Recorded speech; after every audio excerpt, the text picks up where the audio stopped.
Hello, hello, hello, and welcome to all you PMOs, PMEs, POMOs, POMEs, and PAMQs. Welcome to the world, the podcast where we discuss all things related to the process of waking up, walking out, and moving on from life as a Jehovah's Witness. I'm Dr. Ryan Lee, a former JW with a doctorate in clinical psychology and a practicing therapist, specializing in helping former JWs and other former cult members move through the recovery and rebuilding process. All right, how's it going, everybody? Nice to see you again. To hear you again? No, nice to talk at you again. Man, I cannot tell you. I have so much to talk about with this retreat. I could make a 2-hour episode. And that still probably wouldn't be enough to tell you all of the cool things that happened at this ex-JW ayahuasca retreat we just had a couple of weeks ago now. And I hope you don't mind. I'm going to spend this entire episode talking about it. Now, I don't know if some of you out there maybe are a little bit tired and like, yeah, we get it. You're holding a retreat. That's fucking great. Good for you. Can we get back to the good stuff? I'm just going to give you a heads up on this one. This is going to be a long episode. I got shit to talk about. I'm pretty sure it's going to be useful to you, but yeah, this one's a little bit for me. Okay, let's dig in. Yeah, I actually, I would like to share, not just because I'm excited about it, and I think you'd be interested, but also because, like happens with just about every ayahuasca retreat I've been on, it's not just a process for the participants, but it's also a big, deep process for the people that are running the retreat, the facilitators. And so in addition to talking about how the retreat went, I'm going to tell you a little bit about my own personal process, which in short was fucking fantastic. And also my worst nightmare at certain points, which, as you'll learn, was also fucking fantastic in the end. Those nightmare moments are rich for lessons and learning and growth. And so I'm going to be telling you a little bit about it, and I think it'll be useful for a lot of you because I'll be touching on a lot of different themes over the course of this episode that I have a good feeling might be relevant to you. For example, we're going to be talking about the importance of agreements and the impact of not keeping them, the nuances of what it means to forgive, the ways in which we create problematic situations for ourselves, which can also be a vehicle for growth. And we're also going to touch on this thing called the caretakers dilemma. I'm not sure if you guys are familiar with this term, but again, I suspect a lot of you out there, this will resonate with you. Essentially, the caretakers dilemma is the thing that happens when people are really good at caring for other people.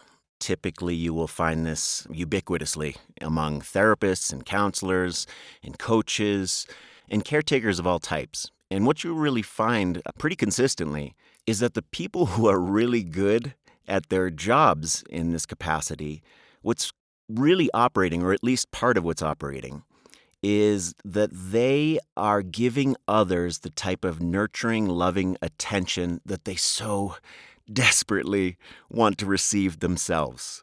And so as good as they may be at their job, they often create these situations that when it's their turn and they're really needing the support and help from others, they often experience a disappointment that others are not really able to show up for them in the same way that they are for other people. Anyways, there's a lot of edges to that, and we'll be talking a little bit about how that played out for me during this retreat and what I learned as a result of this experience. But before we get to all that, let's start out with the easy part. The easy part is, oh my God. I know it sounds like I'm overselling it, but man, all of the work that we've put in over the last 4 months to prepare for this retreat and make this retreat so special for the participants, it was so gratifying to see it pay off. I mean, just at every twist and turn, the type of magic that we would hope would happen happened. The feeling of connection, really creating an environment that is so unique and catered for people like us who have left this organization and tend to feel a little alienated, like an exile wandering the earth. And to just create something really special that is exactly for them, for you, for us. Now, of course, for the sake of confidentiality, I don't want to get into too much specifics about what it was like for the participants, but I would like to talk in some more general terms about the kind of journeys that I saw people taking this week. Now, first off, before I even get into that, I just want to say one of the coolest moments. As we designed this retreat, we made all of our decisions about which facilitators we were hiring, which participants we were going to work with, what type of food, what type of workshops, what's the pacing, all of this stuff. And yeah, Abby and I had this commitment to only going with fuck yeses. I forget if I mentioned this already, but I don't know. This was cool to me. When we started off, we're like, every decision has to feel like a fuck yes. And when we first did that, I was like, oh, that sounds like a great idea, but there's so many different areas of life that I suspect we might have to compromise on. And anyways, yeah, I'm realizing I did tell you about this. But one of the things that we held true for that, among many things, is with the participants. And we didn't work with anybody that didn't feel like a total fuck yes. And let me tell you, one of the most gratifying experiences was the day when everybody arrived. It was such a cool feeling that when I hugged each of those participants and welcomed them, they felt exactly like I knew they would feel. Now, of course, a few of the participants I had been working with privately in therapy, so I knew them a little bit better, but even the ones that I didn't know as well, we had a pretty good vetting process, but we didn't know super intimately, but I just got a feeling from them when we met them that matched perfectly when I saw them in real life. Just their energy, even the way they hugged. Like the first person that comes to mind, and I know he doesn't mind me mentioning his name, is Dakota. He's got this happy, juicy, loving energy that was so useful at this retreat, which sometimes can get a little heavy. And I liked him immediately. And when he gave me that hug, he gave me one of these like, I don't know, it was some kind of like, high-pitched, squealy, happy voice. And it was such a juicy hug. And I'm like, okay, we're off to a great start. And that held true for everybody. They just felt exactly how I knew they were going to feel. And then, yeah, I had a little bit of anxiety, about this is my first retreat, and are they going to recognize and feel what we've put into this, And it's in Peru, so it's not like first world type hotel, but it is a beautiful estate that we were on, but it's a little more rustic, So I had a little open question about, whether people would be as excited about it as we were. And they were. And it was so gratifying. We had all these little details and surprises that we planted in the retreat for most of the days throughout the week. And I'm not going to go into detail about those things because, well, my hope would be that maybe you would like to come to one of these retreats as well. And I would like to save that surprise for you. But yeah, let me talk about a couple more themes I saw. One of the things I really liked, and I've noticed this in other retreats that I've been a facilitator on, is there's this beautiful transition when people show up, particularly when it's their first time working with ayahuasca. They, of course, have a lot of nerves and anxiety, and what is this going to be about, and how's it going to go, and what is it going to show me, and I heard this can be really hard, and how hard is hard, and what does that even mean, And yeah, there's this beautiful thing that happens over the course of the week that people will come to you, to us, to the facilitators, looking for a little bit of hand-holding, And I mean that in a very gentle, loving way, like it's needed. They kind of want a little bit of feedback. They're expressing something they're struggling with and hoping you can help them and give them some advice and some perspective, and I'm happy to give that. If you've listened to the show at all, then you know that I enjoy dishing out the perspective and advice. But here's the thing. There's this beautiful transition over the course of the week where once they start working with the medicine and doing these workshops and having these transformations, there's this subtle shift that happens in the way that the participants would approach me. So again, first it would start off with like, I'm in trouble. Can you tell me what to do? And then it would shift and was very strong by the end of the week where they would just come to me to tell me stuff. Not for seeking validation or reassurance or advice. They were just excited about the things that they were discovering and wanted to tell me about it, and you could feel that energy of I need help just kind of gone, which is really the best case scenario. both in therapy and in ayahuasca retreats, where people get to a place where they become their own reference point for what they feel excited about and what to do about the things that are coming up for them. There was this other interesting thing that I noticed, probably around midweek. I think it was before the second ceremony, but there was this day where I was having the same conversation with probably like 8 people. But the flavor of each conversation was different. Now, the conversation was essentially, at its root, I am feeling nervous and scared. Nothing too over the top, but just a steady feeling of, I don't know what I'm doing, or I'm feeling really conflicted, or I have this uncomfortable anxiety in me right now. But what was interesting is the way in which, predictably, when people experience a core level of fear or anxiety, they immediately go into the mind.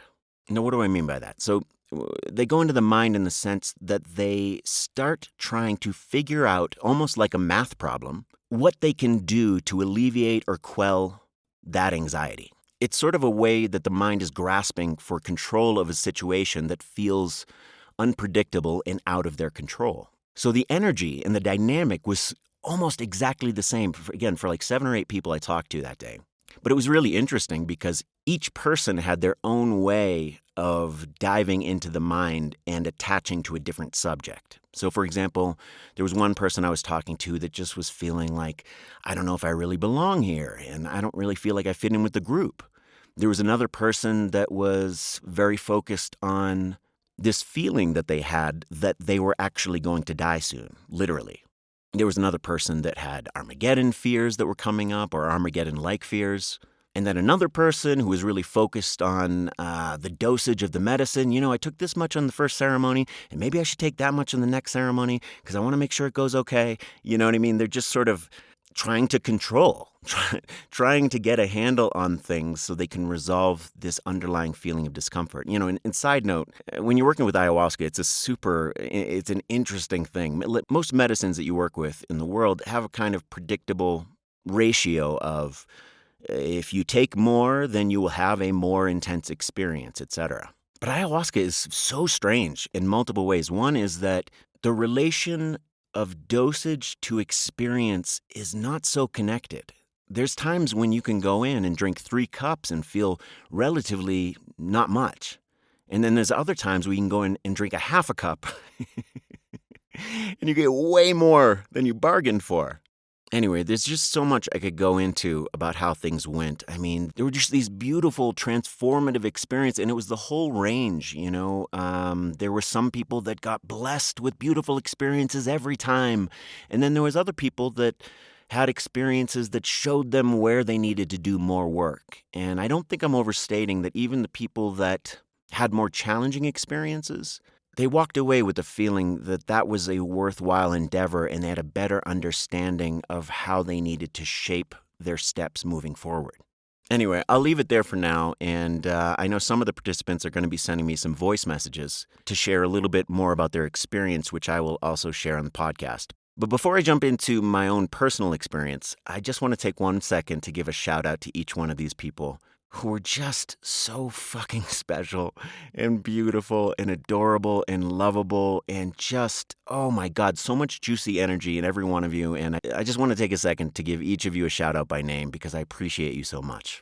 First of all, let me talk to Vic and Ryan. Thank you so much for listening. Vic, I'm so glad that you had the cosmic joke experience. And Ryan, I'm sorry that you probably still don't get it yet.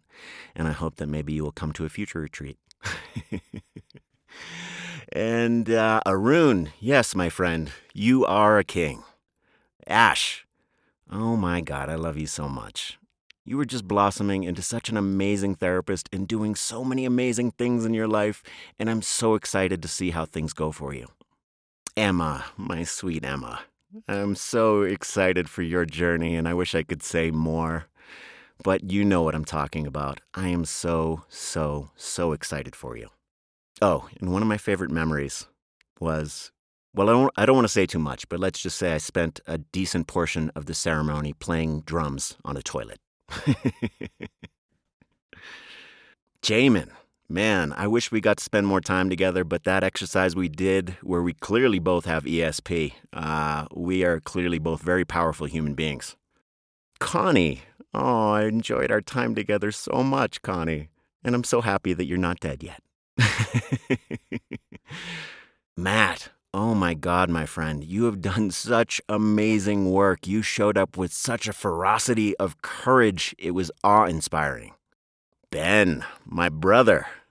A former client that now has transitioned to a very good friendship, and I'm just so excited for you. And excited for me to have a new friend. Dakota. Oh, buddy, just thank you for the constant joy. Oh, and he brought me this beautiful gift. He gave me these socks that say, fuck around and find out. One of my life mottos. I love you very much, my friend. Benjamin, I am so glad you decided to stay, and I am in awe of how much progress you've made, given how recently you've left the organization. Deanna, my sweet Deanna. Oh, I was so happy to see you in person after knowing you for quite a long time. And, and your energy was so juicy, and your creativity and your love and your tenderness was so welcome and appreciated.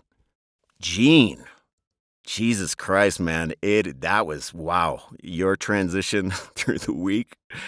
Oh my God, I'm literally getting goosebumps now just talking about it. Man, just watching you find your strength was just fucking fantastic, man. I'm so glad you came. I'm so glad I know you. And I'm so glad that we're going to continue knowing each other. All right. Love all you guys so much. I really do. I miss you. I can't wait to see you again. All right. Moving on. So as I mentioned, I'm going to take you through my own personal journey through the heaven and hell of this whole experience. And I have a sense that this is the part of the show that might be more relevant to you. Oh, and for any of you listening out there, we're going to be doing another one of these in July 2nd through the 9th. So if you have any interest, please reach out to me. Let's talk. See if you'd be a good fit. And you can check out our website at drryanlee.com/retreat. Would love to see some fresh faces for this next journey. Okay, so I wasn't really sure how to tell my part of the story because it wasn't quite linear. And while I decided I think I'm going to start with just kind of walking you through some of the worst nightmare type aspects of this situation.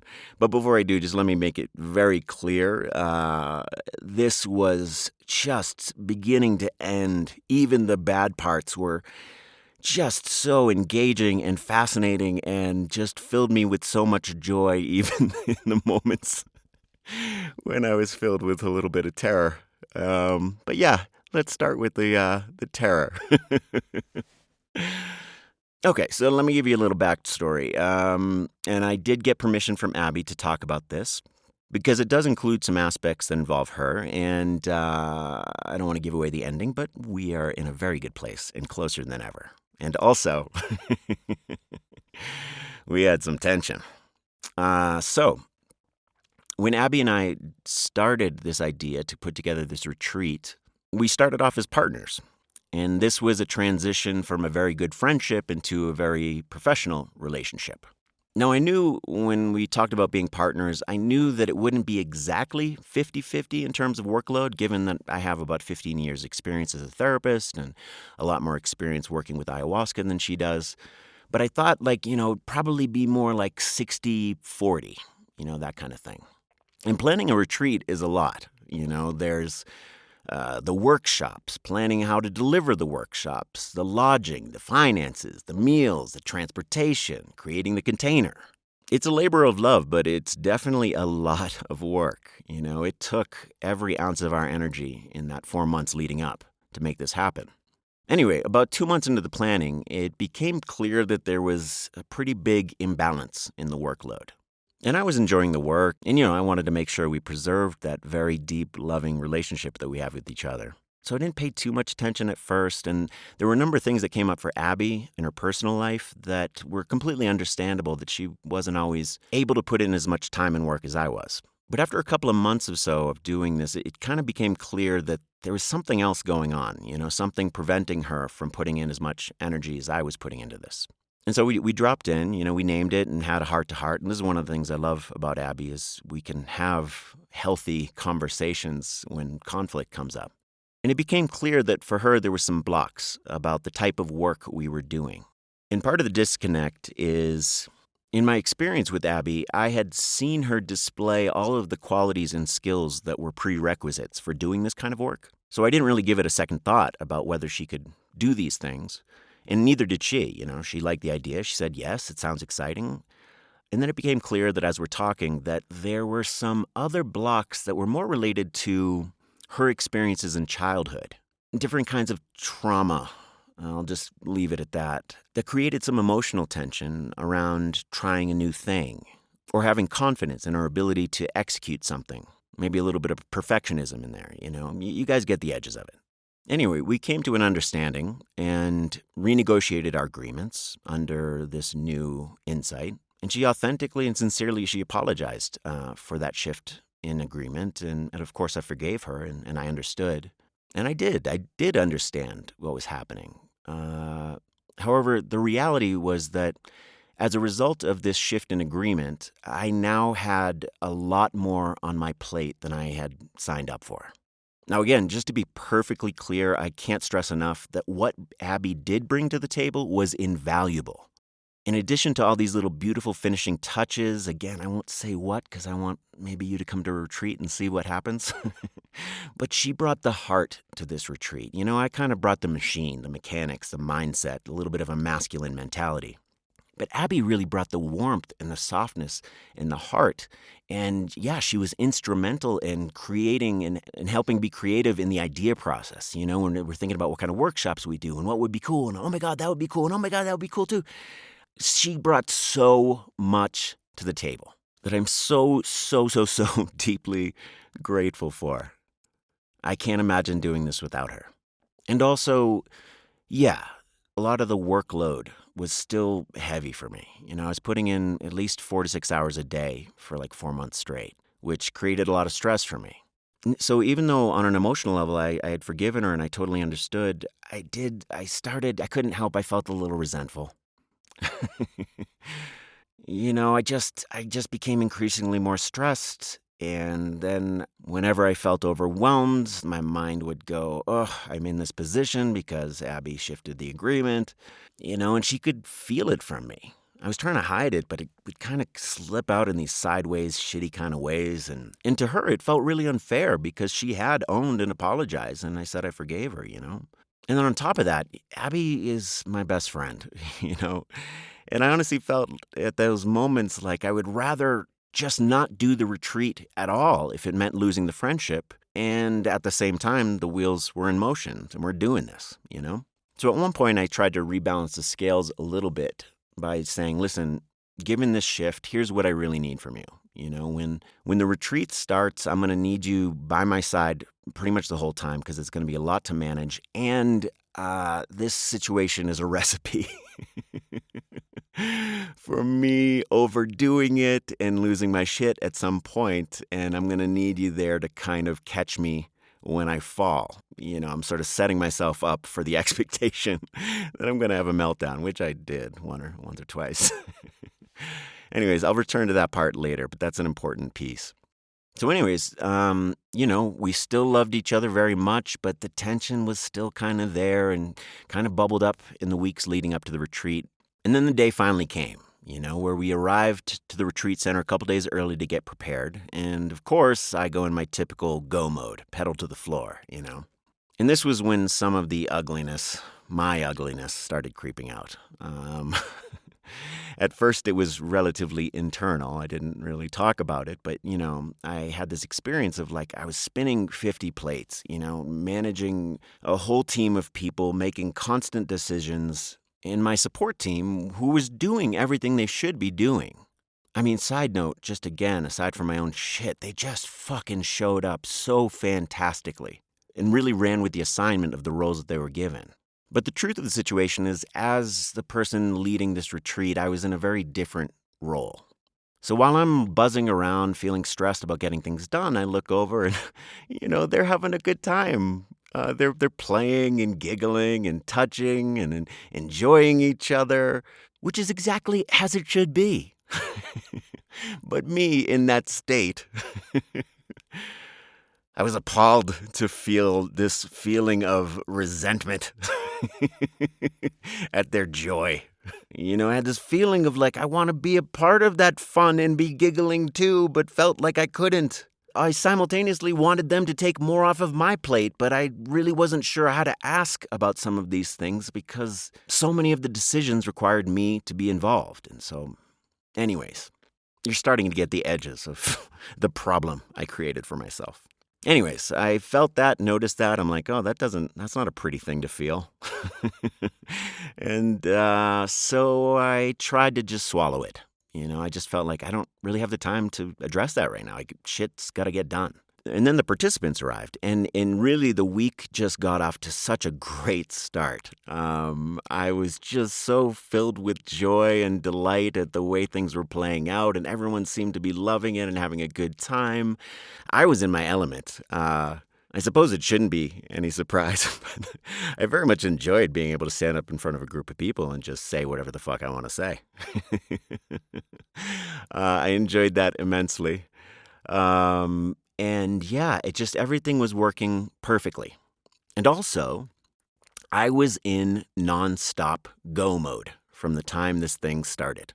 It was thrilling and great, but also my pace was unsustainable. Basically, from the moment I woke up, I was either managing, providing individual therapy, running workshops, coordinating meals, etc., etc.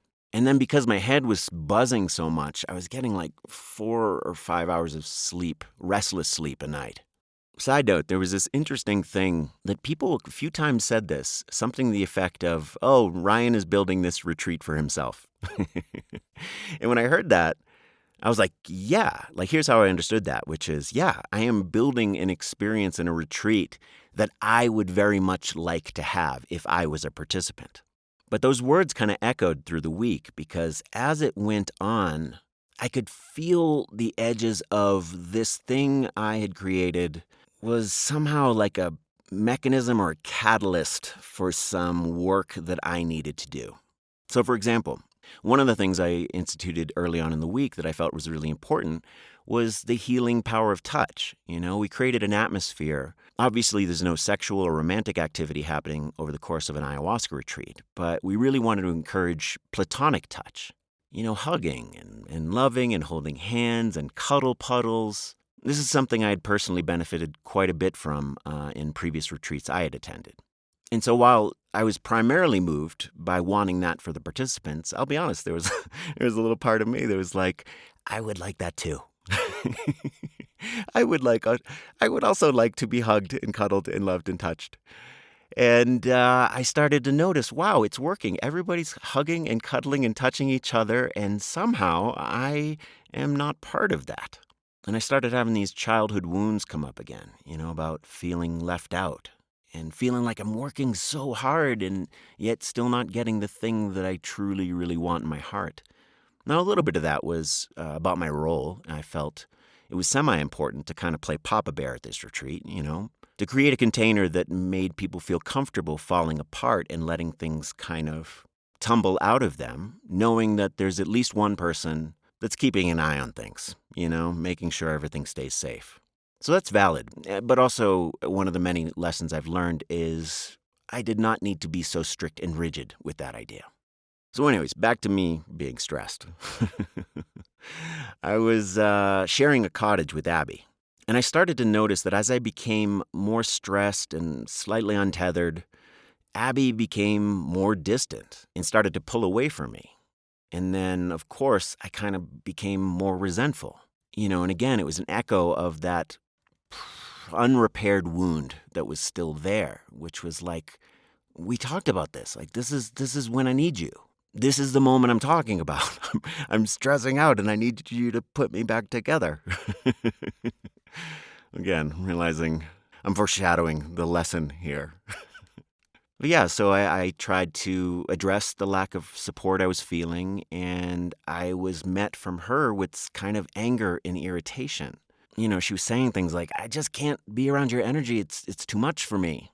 which of course, again, made me more upset. And then we got stuck in this anxious avoidant dynamic. So let me take a quick segue. For those of you who are not familiar with attachment styles, there's a few different types, but I'm going to talk about the anxious attachment and the avoidant attachment.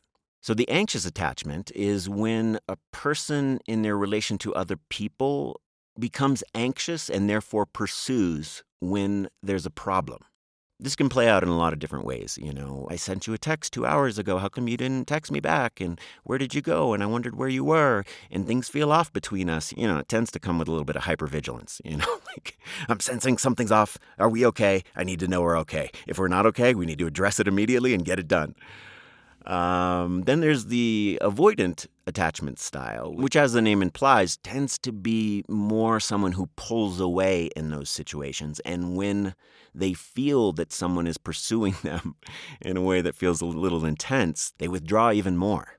Now, Abby and I are both very self-aware that I tend to be a little more towards the anxious, and Abby tends to be a little bit more towards the avoidant.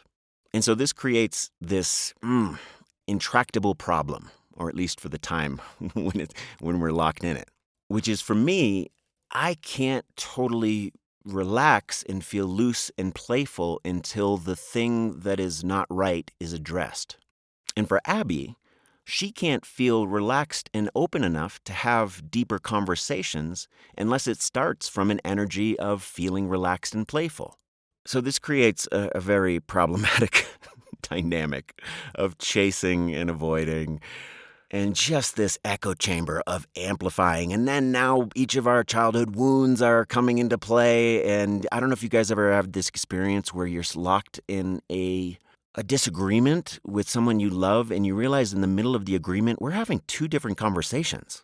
like I'm trying to express one thing, which is being completely misinterpreted because that other person is experiencing a completely different thing. Anyways, to give myself a little bit of credit, I realized it was happening, and I realized that continuing to push was not going to make anything better. This was just going to have to wait. But here's where it got really challenging for me, because this thing that we had worked so hard to create, which should have been a situation where I'm just basking in the glow of all its awesomeness, I was feeling maybe more alone and sad and uncared for and filled with anxiety and resentment, and I didn't know what to do with it. And then here's the escalation of the nightmare. One of the core principles of the retreat we put together is radical honesty and authenticity. And I'm like, how the fuck am I supposed to go out and be radically honest with these people when I'm just filled with just all sorts of ugliness? And I realized faking it was not an option, because then I'd be a fucking hypocrite. So somehow I was doing this thing in my mind where I just willed myself to be present with what is and let the other stuff that was clogging up my hard drive just operate in the background. And again, this dynamic just amped up the intensity and pressure of everything. It was just one more thing to try to manage and just stay strong and be steady.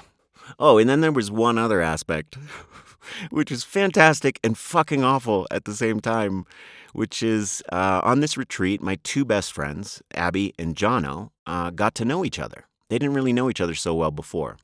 And while I was thrilled to see they were hitting it off and really developing such a cool relationship, and how exciting it is that my two best friends love each other as much as I love them, oh my God, in that moment I felt so left out.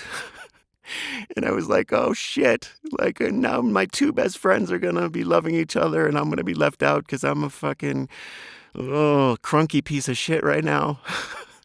Okay, so while all that was going on, there was this other theme that began to emerge, encapsulating things like trust and safety, that kind of thing. So in my experiences over the last 8 years now with ayahuasca, I've seen some pretty crazy shit. Now, again, just to be super clear, 99% of the time, 99.5.6, it goes fine. Like whatever's happening, and sometimes a little intense, or people have to cry, or, move some emotions, but it's pretty, containable. However, there's been once or twice in the last 8 years, very, very rare occasion where, for whatever reason, people that work with this medicine have a very strong reaction. and they need to be physically contained. Again, this is super, super rare, and as I will share a little bit later, there's actually specific reasons, I think, why those events happened. But at the time of this retreat, all I know was, one, I have seen some pretty intense stuff that does require multiple people to, physically contain a person. And two, I was feeling this heightened sense of responsibility for 12 people that I had invited to come to Peru and communicated that, they would be safe and we would take care of them. And I had this feeling like, God forbid, if anything went wrong, that would just weigh on my conscience. I don't know that that would ever go away. So yeah, all of this resulted in a heightened sense of caution about things. I wasn't afraid that things would go bad. I just wanted to make sure we had a plan in place in the very, very rare case that it did go a little intense. So before the second ceremony, we had decided with the person serving the medicine, shout out to Sean, love you so much, that we were going to go a little stronger that night. So in relation to my caution, my thought was, let's just be extra careful. That said, on that day, I was on day 4 or 5 of just rushing around, almost breathless from one thing to the next. And I came to the team. I'm like, guys, let's just do a quick team meeting. I really need to get through this thing, and I want to come up with a plan just in case, we do need to physically contain a person. And in my mind, it really should have been just a 5-minute conversation, and ultimately it ended up turning into half hour, 45-minute conversation that was intensely frustrating because I just wanted to talk about a basic backup plan just in case. But the conversation kept getting derailed by feedback from one person on the team that I was bringing a certain energy or panicky kind of fear to this conversation. Now, in my mind at the moment, I wasn't really feeling fear. I was feeling a little stressed out, spread thin. But I have a pretty good internal sense of, I don't know, what's a normal amount of stress and when Ryan has gone over his limit. But either way, I was getting this kind of consistent feedback that ended up spreading to the group that was sort of indicating that I was being a little unhinged. And here's the thing, a couple things. One, I realized that Ryan, in general, his engine runs pretty hot, pretty consistently. So my internal sense or barometer of what calm is very different than other people's. But yeah, there was this other thing of when nothing makes you feel crazier than having a group of people surrounding you that are consistently, but gently, but keep inferring that you're crazy. It makes you feel fucking crazy. And then you find yourself defending the fact that you're not crazy, and then you sound crazier as a result. And yeah, when I started the conversation, I wasn't worried about how things were going to go. I wasn't really worried about anything, but after the end of the conversation, I was so worried. Because now there was just this sort of tension among the team, and anyways, it felt just really disheartening, and I was just surviving on fumes. And let me take a quick second to talk about something else that sort of arose on this day. Part of the reason for the heightened expectation I had brought to this because of a thing I was doing. And the thing that I was doing, now, first of all, in my experience with the medicine for 8 years, it is very consistently shown you don't really get to decide how things go, how a ceremony goes, what kind of internal work they do, what type of experience. You don't get to decide. Ayahuasca decides when people get what. There's this phrase she doesn't give you always what you want, but she almost always gives you what you need.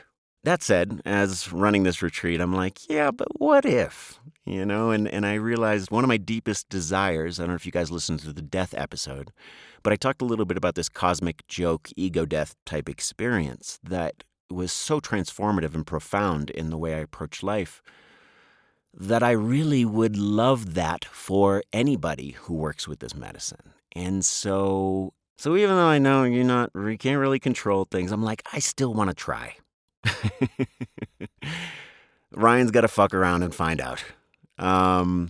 And so, yeah, on this second ceremony day, I implemented a whole series of things that were essentially designed to plant this idea in people's head, with the idea that maybe, possibly by doing this, we could usher people into having that sort of cosmic joke, ego death experience I'd really hoped for them. So again, this heightened not only my expectation and my caution, but I think I spread that definitely to my team and maybe a little bit to participants, this sense of anticipation about, oh, this is going to be a something tonight.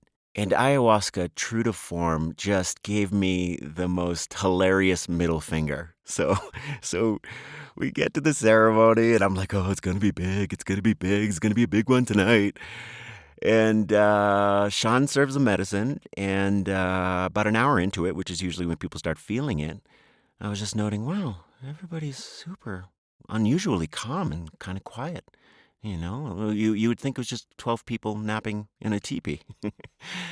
And Sean comes up to me and he goes, hey, listen, man, when I tasted the medicine, it tasted a little different. So I followed up with the guy that I ordered it from. And apparently he had delivered the softer, lighter version of this medicine. And as stressed as I was that moment, I just had to laugh. I just had to go, of course. And that's sometimes how it works with Aya. She sometimes teaches you in no uncertain terms, and I'm so grateful for it because in the way she teaches, it allows you to let go of this stupid idea that you're carrying.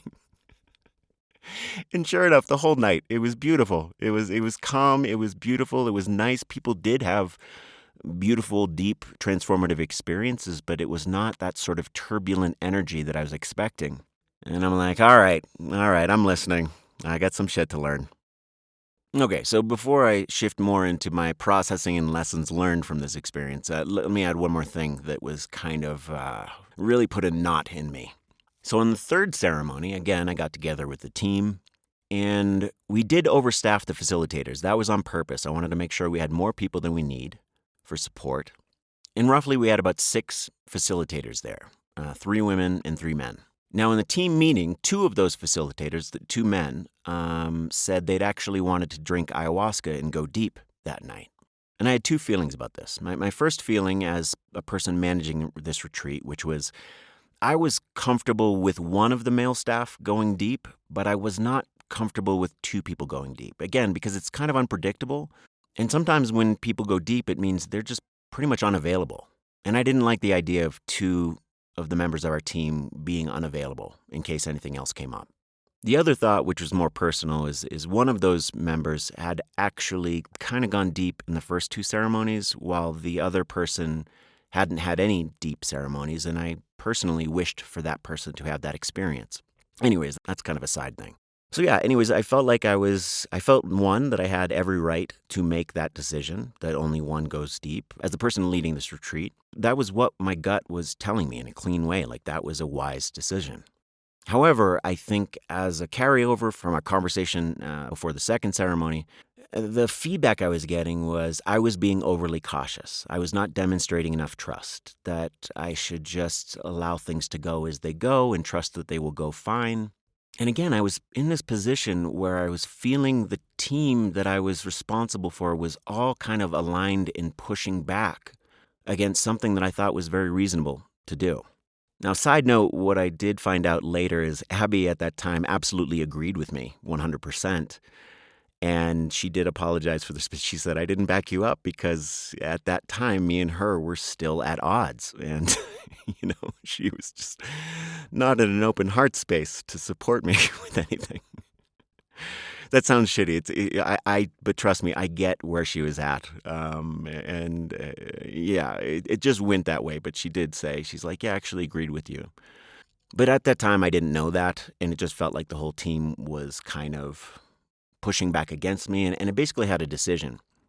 Now, one of the things that has been instrumental in shifting my life in so many positive directions is the degree to which I listened to my gut, and I listened to my inner knowing, my deep center, when it communicates about what is important or what is necessary. And again, I'm not a micromanager. I'm not trying to control everything, but there are moments where my intuition is like, no, no, no, this is the right thing to do. And I've done really well as I've listened to that and not ignored that. So in this situation, I did not want to go against my gut. However, I also knew that going into a ceremony with a team full of people that feel disjointed, fractured, there's tension, energy, is actually more problematic and dangerous than the thing that I was trying to institute. So in that moment, I made a call that I did not feel good about. And it seemed like the wise decision in that moment was to not listen to my gut and concede to what the group was wanting. And at this point in time, when I made that decision, I was like, I don't know if I ever want to do another retreat again. Because I never want to be in a position where I feel like I have to ignore my gut in favor of the needs of the group. At least, when my gut is really screaming at me. Okay, so with that said, let me just summarize it. Like that's the gist of what, for extended periods or at least portions of this retreat, I was like, this is fucking great. And also my worst nightmare because everything is going wrong in so many ways for me personally. And right now I'll start. Let me shift a little bit into what I've learned and why I'm grateful for these experiences. So yeah, one of the things that I'm pretty proud of, that I've developed a better ability in my life when things go off the rails or I am internally activated in some way, to shift from my former way of approaching things, which is blaming everybody else and being mad at everyone, why everyone's let me down and blah, blah, blah, blah. It's a bunch of bullshit. And I've been able to shift in these moments to recognize, oh, there's something happening within me. There's some lesson for me to learn that I really need to sit with. Ideas like, what am I doing to create this situation is a good starting point for helping me work through these moments of chaos. So for example, this experience I had with Abby, this feeling of I depended on you and I was expecting you to be there for me and I've been there for you and how come you're not there for me and blah, blah, blah. And this experience of feeling like that when I need support the most, it is absent. I recognized in this moment that this is not a new thing. This experience has been a reoccurring theme in my life long before I ever met Abby. Again, it's the caretakers dilemma stuff. We'll get back to that later. For now, let me focus on the theme of safety, security, and trust. So all of these challenges around creating safety for the group were this catalyst or a mirror for my own internal stuff. And at the time, I really couldn't make sense of how my care, what felt like care, and my diligence around safety was somehow creating the opposite effect among my team. And here's where I'm going to point to a seemingly minor interaction that actually set in motion a much deeper process. And this is very frequently how it happens in retreats. Something you wouldn't even think of actually just has this butterfly effect. So EJ, one of the members of our team, gave me a very gentle reflection, but, she noticed that whenever I gave her a hug, she said, I can feel you shaking inside.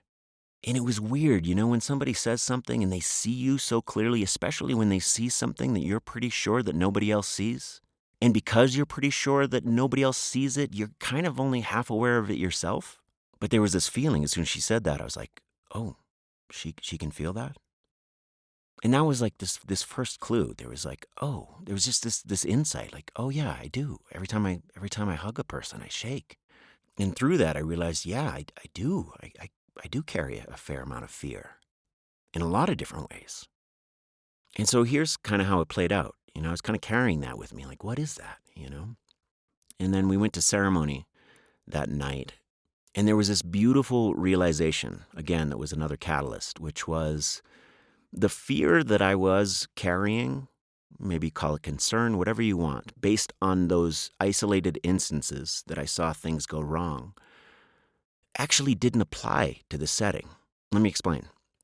So Most of the time when I've been working with ayahuasca, it has been in line with the Shipibo tradition. And the Shipibo is a lineage down here in Peru, and it's a certain way of working with ayahuasca. And there's a lot of value in it, but it is kind of like this warrior mindset approach, you know? They see these disturbances in our energy, that sort of thing, as something to combat. It tends to be really aggressive. And even the music, the Icaros are spiritual songs that shamans sing to people in ceremony. They're just very combative. They tend to rile things up, which is one way of healing, and in some cases that's probably appropriate. However, as a result, it does create a bit of a violent kind of energy, And in working with it that way, it increases the likelihood that somebody's going to have a very extreme reaction, particularly people that have had trauma in their past. And I realized all of a sudden this whole attitude, the way I even thought about ayahuasca, I thought that's what ayahuasca was. And I realized in that moment, that's not really what ayahuasca is. That's just a way of working with ayahuasca that has kind of predictable effects. Whereas the person we had chosen to work with has a very different approach. And that's exactly why we wanted to work with him. He has this very loving, gentle, trauma-informed approach. His attitude towards whatever comes up, even if it feels scary or dark, is to welcome it, to be loving and accepting, to honor it, to really see it. And in line with trauma theory, that's exactly what's needed. Usually these dark or heavy parts of ourselves are just parts of ourselves that need love and acceptance to be seen. And once they feel seen, they don't feel the need to create a fight around it. The heaviness of that fog just kind of lifts or yields insights.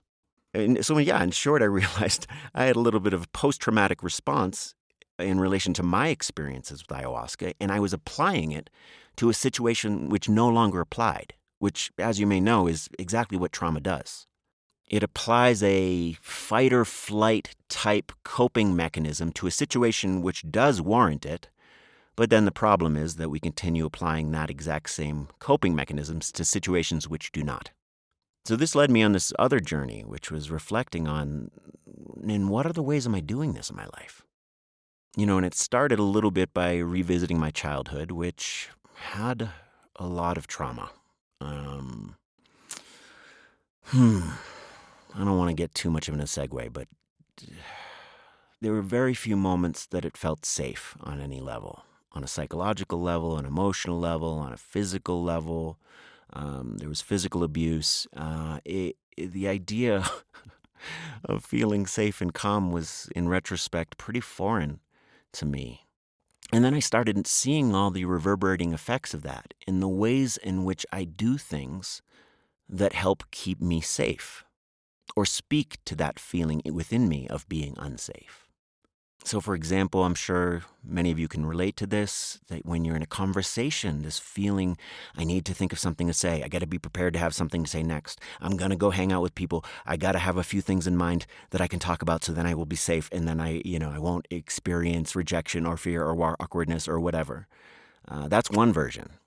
Hypervigilance, which can be a superpower. It's pretty cool once you recognize that, you do have an ability to sense things that other people might miss. But yeah, it's constantly scanning my environment and reading the energy of everybody in the room. And really, it's all coming from a place of so I can feel safe. I notice this thing in relationships. It's hard for me to totally feel safe with a person until I've figured them out. And figuring them out is basically until I've figured out what's fucked up about them. Then I know what I'm dealing with, and now I can relax a little bit. It played out with this retreat. The over-preparing. In retrospect, prepared way more than I needed to because the thought of being in front of people and not having something prepared to say felt terrifying.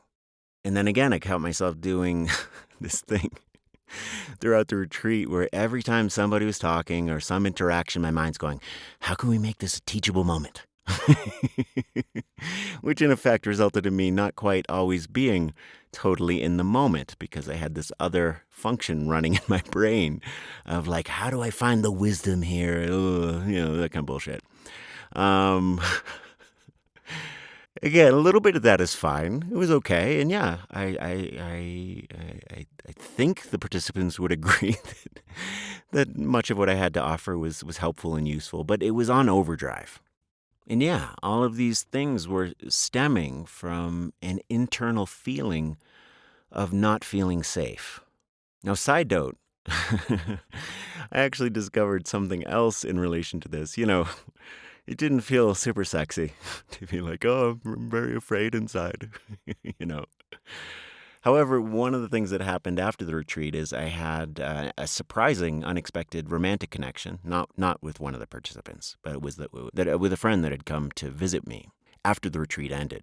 And one of the other things I discovered is that shaking is maybe a little bit about fear of other people, but it actually felt stronger that I realized, oh, that shaking is because there is a deep part of me that wants love and connection more than I've gotten in my life. And the shaking is me trying to restrain myself from devouring them whenever I get a hug. As soon as I get a hug, I'm like, oh, can we do this for 30 minutes? Like, and realizing, of course, that's not really appropriate. So yeah, so there's that feeling of like, oh, don't let it out too much. Don't let the love out too much. And we're good. Okay, that's a 3-second hug. Okay, that's probably enough. I don't want to freak them out. you know. And through this romantic encounter I had, I realized, oh, when I feel safe and someone gives me the green light to love them as much as I want to, it turns into something really beautiful. Anyways, back to the other part, which was, yeah. I realized that in carrying this energy of unsafety and engaging in behaviors that were constantly trying to create safety within myself, or in some cases externally, paradoxically, I was creating a feeling of unsafety. And my desire to have backup plans, like I was talking about with being prepared and that kind of thing, is valid. But the energy that I brought to it was creating problems. And again, one of the most unsafe things you can do is create an energy of unsafety among people. Then they start acting erratically. It's hard for them to relax. And that's way more important than any of the things that you're trying to initiate in order to ensure safety. And once I realized this, I was like, all right, okay, I'm going to trust. Whenever I make any ongoing decisions, it'll be from a place of trust. Trust that things will go as they need to. Trust that everything's okay. And that I don't need to try so hard to make things go perfectly. And sure enough, that ceremony where I mentioned we had 2 of our team that wanted to go deep, they did. And it went great. And everything went great. Everything went great for everybody. The participants, myself included. I did my own processing. And yeah, so I was like, okay, let's do this trust thing. Let things unfold. Stop planning what I was going to say. And there were so many different lessons in this area throughout the week. I initially had this schedule that I wanted us to keep doing. We needed to keep on time, and over again, things would play out in a way that's like, fuck you and your schedule. I let go of trying to steer or control the outcome of things, or, however good my intentions were to influence the course of someone else's journey. And yeah, I'm still practicing and processing and integrating all this, but yeah, I'm starting to feel the nice edges of like trusting and rolling with things and being my own internal reference point for my own safety. Trust has been a big one. Okay, so speaking of trust, this segues nicely into my rift with Abby. Given the situation we were in, given that it was very clear that me pushing forward or trying to repair was not only not going to help, but was going to make things worse, I was forced in a position to have to relax and trust that we would sort it out later. To trust that my fear that maybe me and her wouldn't be able to be friends anymore, or we wouldn't be able to do retreats together, that we would work it out. And that trust was nuanced because it wasn't just that this trust that I am going to trust that it absolutely will be okay, even though I had a sense it probably would, but I had my doubts. But it was also this trust that I had to step into that even if things didn't work out with me and Abby, I would still be okay. Would I be hurt? Would I be upset? Would I feel the grief of losing that relationship? Oh my God, absolutely. And also, if that was the way it was going to go, I would still be okay. And at this moment, when I'm just sort of like, all right, let's just let it be and try to sit with the energy, the best I could understand about the edges of this was, again, relation to that caretaker's dilemma. And coming to terms with some kind of acceptance around that thing that I wanted, or at least the way that I wanted, to rest safely, and knowing that when I was at my worst, people would show up to save me, that if I fell apart emotionally, that they would put me back together. It was clearly incorrect. And let me say more about that. Again, it's very nuanced. But in moments like these, if you can relate, you start having these ideas, these stories that come up, the ego creates. That's like, oh, no one cares about me, or after all I do for them, and blah, blah, blah, and I can't depend on anyone for anything. I knew intuitively as those stories came up, I'm like, that's not quite right. That's not the lesson here. And I could feel the story the ego was trying to create. But something closer was, okay, I need to accept and take more fuller responsibility for what happens to me. And in that moment, yeah, it still felt kind of heavy, and I'd been there before. That idea, that actuality, that no one is coming to save you. And in fact, no one can save you. But in retrospect, it was the first step of something that became a beautiful growth moment. So again, it was the start of, I am solely responsible for caring for myself, which led to the question of, what have I done to evade that responsibility and therefore create this situation? And what I realized is I set up an unhealthy situation. This mindset I had of, I'm going to go 110%. And in doing so, knowing that will almost certainly cause me to crash and fall to pieces, and I am expecting other people to pick up my pieces. I outsourced my power, and as a result created a recipe for disaster. And yeah, this is another good point to talk about covert contracts. There are these expectations that you have about people, about how they're going to react, or expectations that they're going to think the same way that you do or show up in the same way. They're like these unspoken contracts that fuck us over because those people didn't get an explanation of what the fucking contract was in the first place. And then they're very confused when you're upset with them that they didn't follow through with them. So yeah, once I realized all this, I became more aligned. I started in the course of this week caring for my own needs and gave myself the emotional nurturing I had been longing for from others. And as a result, I became more centered, more calm, more clear. My nervous system started to relax. And I bet some of you can guess what happened next, which is, sure enough, people started gravitating towards me. Now that I was in my center and now I wasn't grasping for their attention or their love or whatever, there was just this natural, effortless, people started reaching out and showing concern and checking in on me and how you doing and giving me hugs and loving me and cuddling me and giving me all of the things that I wanted so desperately before. Well, now I was getting it. Now when I wasn't operating from a place of, I fucking need this, love me. And in this process, I realized too that I had become emotionally dependent on Abby in an unhealthy way. Most of my life, I've been a little bit of a lone wolf, craving connection, but also sabotaging it because it felt safer to keep people at a distance.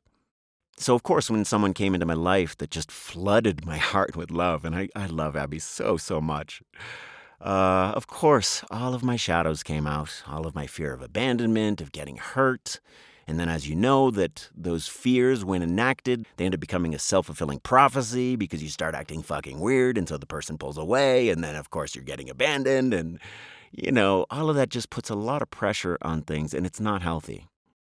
Anyway, so as a result of sitting in my shit, giving it space, when all the dust settled, Abby and I were able to come back together and talk about everything from a more grounded place. And honestly, it was fucking effortless. It was it was one of the easiest hard conversations I've ever had. I owned all the parts that were mine. She did a beautiful job of owning the parts that were hers. We both held non-defensive space for each other and were able to empathize with each other's experience. And from that place, we were able to talk it through, and then that moved into how we'd like to do the next retreat. How we can have clearer agreements that make us feel more aligned with what we're doing and have a better sense of how we can do this in a more harmonious way. Now, given what I know about ayahuasca retreats, I suspect we won't have these exact problems next time. I suspect we'll have a whole completely different set of problems that will most likely result in more depth of understanding and healing. And to wrap things up, this was just fucking perfect. And I mean that sincerely. If everything had gone perfectly smooth and according to plan, I guess that would have been okay, but it would not have felt as rich and as life-affirming if it didn't have all of the friction that I was talking about. I don't know that I would have learned as much. And that is so... In the inconsistency of how ayahuasca works, there's these shades of consistency, and one of them is, she takes you through the shit sometimes, and you end up thanking her for it.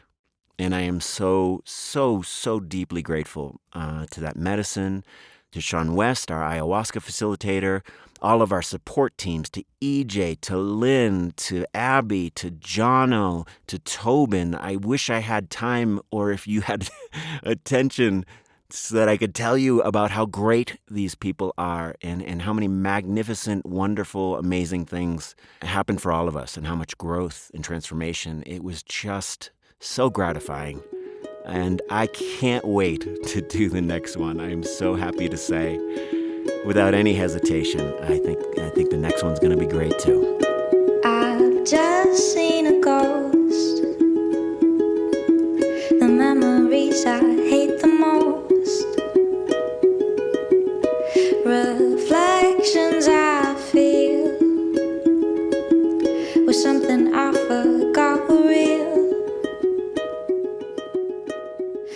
I don't remember if I've used this song yet in my podcast, but I just love it so much. It has been popping up over the last 2 weeks, and the message and the energy of it is just so sweet. This one just touches my heart, and I think it's a beautiful note to leave off on. All right. That is maybe my longest episode. Thank you so much for stopping by. I do hope you found it helpful. And also, if you didn't, I guess I'll just say thank you for giving me my own private therapy session. I know I've been talking quite a lot about this retreat because I'm so amped up about it. And also, let me reassure you that we have many more episodes coming in the coming weeks that will be a lot more specific and relevant to probably situations that you're going through. If you have any interest in this retreat, please reach out. Let's talk. drryanlee.com/retreat. Until next time, remember, you are brave. You are strong. You can totally do this. I mean, fuck, if I've learned anything for myself, I'm capable of a lot more than I expected I was. So yay for me. All right. And you, my friend, are not alone. I know times are hard right now, but I promise you'll be alright. Yeah, no quiero que llores. The universe is gonna give you muchas flores.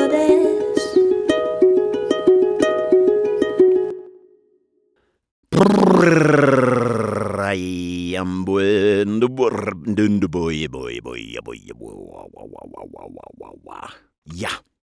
All right.